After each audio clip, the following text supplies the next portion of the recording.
Hello guys, welcome back to my channel. Keep learning. আশা কৰো আপোনালোক সবাই ভালে আছে আৰু মোৰো ভালে। সো আপুনি যদি ফাৰ্স্ট টাইম মোৰ কাৰণে মোৰ চেনেলটো চাই আছে প্লিজ মোৰ চেনেলটো লাইক এন্ড সাবস্ক্ৰাইব কৰি দিব আৰু বেল আইকনটো লগতে দবাই দিব। সো মই মোৰ চেনেলত সদায় নতুন নতুন নিউজৰ আপডেট আৰু এক্সাম ৰিলেটেড নিউজ বিলাক লৈ আহো আৰু এক্সামৰ প্যাটাৰ্ন বা কেনেকে কি ক্ৰেক কৰিব পাৰে হেবিলাক আলোচনা কৰো। আজি এটা বিশেষ নিউজ লৈ আহিছো। আপোনালোকে যি সকলে এপিএসসি সিসি প্ৰিলিম 2024 ৰ কাৰণে প্ৰিপাৰেচন কৰি আছে তেখেতসকলৰ কাৰণে এটো খুবেই গুৰুত্বপূৰ্ণ বিষয়। সো যেহেতু আমি দেখিছো যে প্ৰিভিয়াছত এপিএসসি কেতিয়াও এক্সাম পোষ্টপন নকৰে। কিছুমান ষ্টুডেন্টে মোক কেনেমান আগতে সুধি আছিল ma'am is there any chance কি এপিএসসি এক্সাম পোষ্টপন কৰিব। সো মই তেখেতসকলক এটা কথাই কৈছিলো নাই কেতিয়াও দেখা না যায় যে এপিএসসি এক্সাম পোষ্টপন কৰে। ৰিসেন্ট কিছুমান ইয়াৰৰ পৰা বা লাষ্ট 2 বছৰৰ পৰা দেখা গৈছে এপিএসসি সদায় এক্সাম টাইমতে কৰে। কিন্তু এইবাৰ কিছুমান নিউজত দেখা গৈ আছে যে কিছুমান বেমেজালি আকৌ ৰাকেশ পালৰ দিনত যেনেকুৱাকে এপিএসসিৰ ঘোটালা হৈছিল হেনেকুৱা কিছুমান প্ৰমাণৰ তথ্য আমি ডিৱাই 365 ত দেখা পাইছো আৰু মই আপোনালোকৰ লগত হেনেকুৱা ভিডিও বিলাক শেয়াৰ কৰিছো। যদি মোৰ ভিডিও বিলাক চোৱা নাই তেনেকুৱা ৰিলেটেড কি কেনেকুৱা ধৰণৰ হেৰি হৈছে আপোনালোকে মোৰ আগৰ ভিডিও বিলাকত গৈ চালে গম পাই যাব যে তেনেকুৱা ধৰণৰ কি অসুবিধাৰ সৃষ্টি হৈছে। সো আজি এটা নিউজ লৈ আহিছো যে এপিএসসিৰ যোনটো 2024 ৰ 17 মাৰ্চত হবলগীয়া সিসি প্ৰিলিমছ আছিলে হেইটো এতিয়া পোষ্টপন কৰা হৈছে। ইয়াত চাওক অফিচিয়েল নোটিফিকেশন মই ডাউনলোড কৰি দেখুৱাই আছো। ইয়াতে লিখা আছে যে 18 মাৰ্চত হ'ব যোনটো 17 মাৰ্চত হবলগীয়া আছিল সানডে। এটো অফিচিয়েল ওয়েবসাইটৰ পৰা মই ডাউনলোড কৰি চাইছো কাৰণ প্ৰথমতে মই ডিৱাই 65 ত নিউজটো চাইছো তাৰ পিছত মই অথেন্টিকেশন চেক কৰি আপোনালোকৰ লগত শেয়াৰ কৰিছো।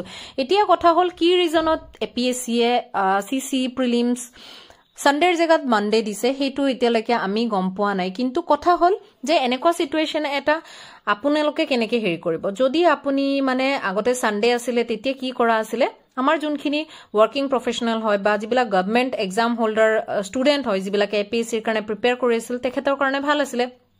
কিন্তু এতিয়া এটা প্ৰবলেম হল যে আমাৰ হেইবিলাক স্টুডেন্টে যিবিলাক চাকৰি কৰি আছে বা সেন্টাৰ বিলাক ধৰক তেখেতসকলৰ দূৰত পৰিলে। সাপোজ আপুনি ৰিমোট জায়গাত কাম কৰি আছে আৰু আপোনাৰ সেন্টাৰটো পৰিছে বহুত দূৰত তো আপোনালোকৰ এটা ছুটিৰ দিনৰ দৰকাৰ হল। কাৰণ আগতে কি আছিল স্যাটাৰডে আপুনি পাই যায় স্যাটাৰডে ম্যাক্সিমাম অফিসতে হাফ থাকে বা কিছুমান অফিসত কম থাকিলেও আমি ছুটিটো পাই যাও। তো এটা স্যাটাৰডে ডে পাই যাও আমি ৰাতি পঢ়িবৰ কাৰণে।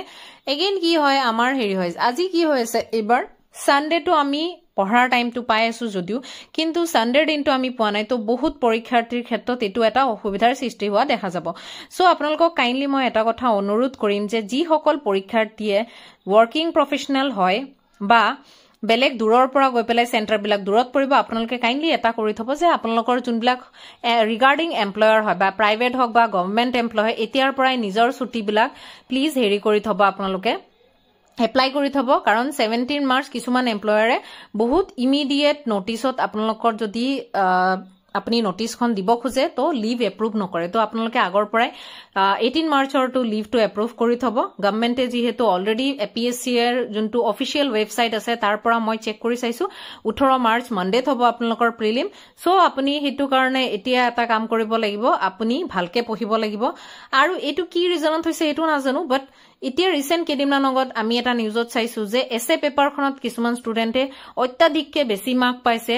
যিবিলাক ষ্টুডেন্টে জেনাৰেলি জিএস সেকশনত হেৰি সেকশনত বহুত কম মাৰ্কস পাইছে। তো হেনেকুৱা ক্ষেত্ৰত হেইবিলাক ষ্টুডেন্টে এসএ মাৰ্ক কিখনত বা হেৰি কিখনত ইন্টাৰভিউত কেনেকুৱাকে ইমান নম্বৰ পালে এটো এটা দুৰ্নীতি নেকি এতিয়াও হেতু কমান হোৱা নাই। কিন্তু কিছুমান তথ্য অলৰেডি প্ৰুফৰ ক্ষেত্ৰত দিয়া হৈছে। আপোনালোকে হেতু বিষয়ে যদি ভিডিওটো জানিব খুজে মোৰ আগৰ ভিডিও বিলাক চালে গম পাব ডিটেইল প্ৰুফৰ লগত দিয়া আছে কেনেকুৱা কি সদ্যহতে। এতিয়া যোনটো আমি সিচুৱেচনত আছো এতিয়া সানডেৰ জায়গাত মানডে হ'ব 18 মাৰ্চ হ'ব আপোনালোকৰ এক্সাম। সো এক্সামৰ কাৰণে ভালকে প্ৰিপেয়াৰ কৰক আপোনালোকে এজ ইউজুৱেল যেনেকে পঢ়ি আছে পঢ়িছক।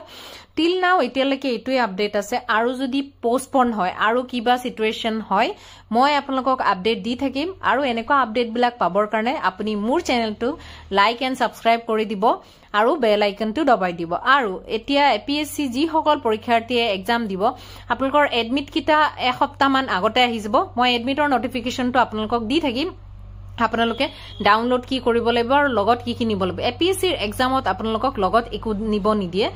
অনলি আপোনালোকক কেতিয়াও ঠাণ্ডা হলেও লাষ্ট টাইম ঠাণ্ডাত মই এক্সাম দিব তেতিয়া কৈছিলো ডাঙৰ শল বা হেনেকুৱা ডিজিটেল ওয়াচ বা বেলেগ কালাৰৰ ৱাটাৰ বটল কেতিয়াও তেখেতে দিয়া নাছিল এইবিলাক বস্তু লৈ নাযাব আৰু বেগ বিলাক লৈ নাযাব সাডেনলি মই এডভাইস দিম যে আপোনাৰ লগত যদি কোনোবা যোৱা নাই তো বেগ বিলাক লৈ নাযাব আৰু ভালকে এক্সাম দিয়ক বেষ্ট অফ লাক সবৰে থ্যাংক ইউ